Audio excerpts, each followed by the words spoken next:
زیات ظلم شوی دی. یو ډول را پاسېدلی ده او د خپل یال په سر یې خپله مور ډېره بېدردۍ سره قتل کړې ده. دوستانو دا واقعه په کوم ځای کې رامخې ته شوې ده او دا ولې رامخې ته شوه؟ که چېرې تاسو د دې پوره معلومات نه ځان خبرول غواړئ، که اوسه پورې چا زموږ د چینل مخه نه وي سبسکرایب کړې، زموږ د چینل مخه سبسکرایب کړئ، تر نشان څخه مخه ووهئ.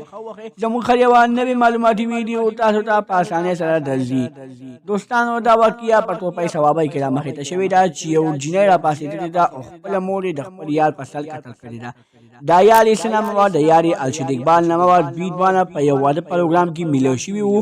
خو چې کله د جینۍ د الشد اقبال شیک و نو جینۍ پې زړه بیلو او جینۍ ورسره مینه پیدا کړه. د هغه هلک څه غلطي نه وه، خو بس د جینۍ ورته وویل چې زه تا سره مینه کوم. په هغه واده کې دوی دواړه یو بل سره ملاقات وکړو. د هغه واده نه بعد هغه هلک د جینۍ له موبایل ورکړی و. دوی دواړه به په موبایل خبرې کولې.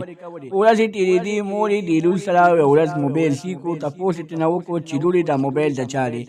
لور یې په غوسه کې راغله، ورته وویلې چې دا ماله چا ملګري راکړی دی او اوس په وله زه واپس ورکړم. خو مور یې ورته وویلې چې نه، دا تا له څه ملګري نه دی درکړی، دا تا له چا درکړی؟ ما ته سپا خبره وکړه، چا ته هم نه وایم. خو ما ته دې سپا خبره ونه کړله، بیا دې پلار ته وایم. لور د دغې یارې نه تمانچه راواخیسته او اول یې مور د شا د اړخه نه ویشتله.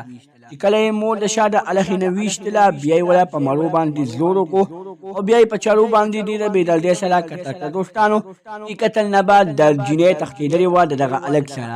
چې کله دوی دواړه ګیل شو نو جینۍ بیان مخې ته راغلی دی او جینۍ ویلي دي چې ما مې دا مور نه قتل کوله، خو ما ته مې مور وویلي چې ما ته د موبایل حل ووایه. ما ورته د موبایل حل نه ویلې او ما د یارې نه خپله مور ډېره بېدردۍ سره قتل کړه. دوستانو داسې واقعې ډېرې رامخې ته شوي دي چې د یو هلک په سر خپله لور راپسي او خپله وینه ډېره بېدردۍ سره قتل کوي.